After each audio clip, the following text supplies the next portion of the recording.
Cube coaching centre में आप सभी का स्वागत है। दर्पण लेना है M1 M2, ठीक है। लिखेंगे माना M1 M2 एक समतल दर्पण है, ठीक है, जिस पर वस्तु AB AO दूरी पर रखी है, ठीक है। बिंदु O से एक प्रकाश की किरण चलकर बिंदु B से टकराती है, जहां O और B आपतित किरण है। कौन सी किरण है? तथा परावर्तित होकर B और D यानी कि परावर्तित किरण बनाती है, ठीक है। इन आपतित किरण तथा परावर्तित किरण के बीच में हमने क्या डाला? एक लंब डाला जिसका N और V नाम है, ठीक है। ये आगे आप उसके लिखते रहना है।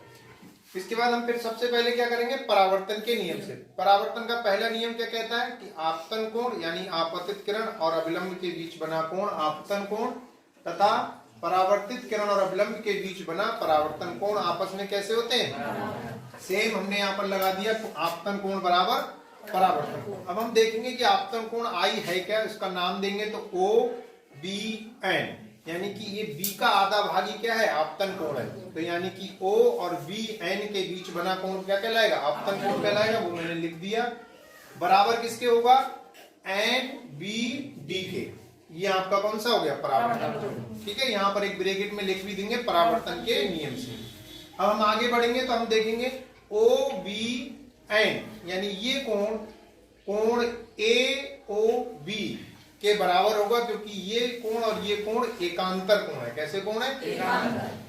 इसके बाद हम आते हैं परावर्तन वाली साइड पर, तो यहां देखेंगे हम कि कोण NBD यानी कि ये परावर्तन कोण बराबर होगा AIB के। ये संगत कोण है, ठीक है। फिर हम दोनों त्रिभुजों को ले लेंगे। पहला त्रिभुज लेंगे AOB तथा ABI, ठीक है। दोनों त्रिभुजों में हमें क्या करना है?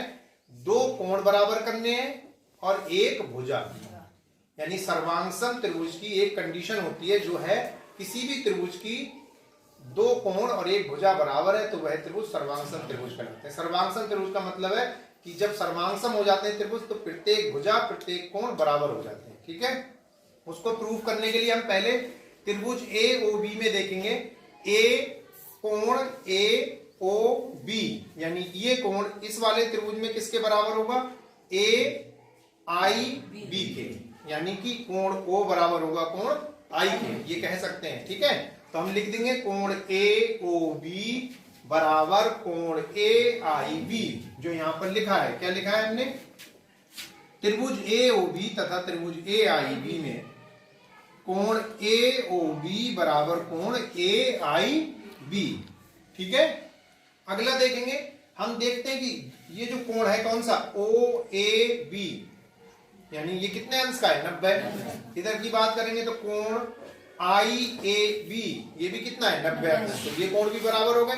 तो हम लिख देंगे कोण OAB बराबर IAB।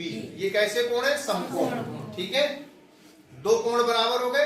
अभी एक ही चीज रह गई बराबर करने को, भुजा। तो हम देखते हैं कि A और B भुजा जो है वो दोनों त्रिभुजों के लिए कैसी है? उभयनिष्ठ है। तो इसलिए ये त्रिभुज, दोनों त्रिभुज कैसे हो जाएंगे? सर्वांगसम। और जब ये त्रिभुज सर्वांगसम हो गए तो इसका मतलब है ये भुजा यानी OA बराबर हो गई OI के। ये भी बराबर हो गई, ये भी बराबर। लेकिन हमें ये प्रूफ करना है कि प्रतिबिंब कहां बनेगा? तो प्रतिबिंब जो है वस्तु से उतनी ही दूरी पर बनेगा जितनी दूर दर्पण से वस्तु है, ठीक है। समझ में आ गया?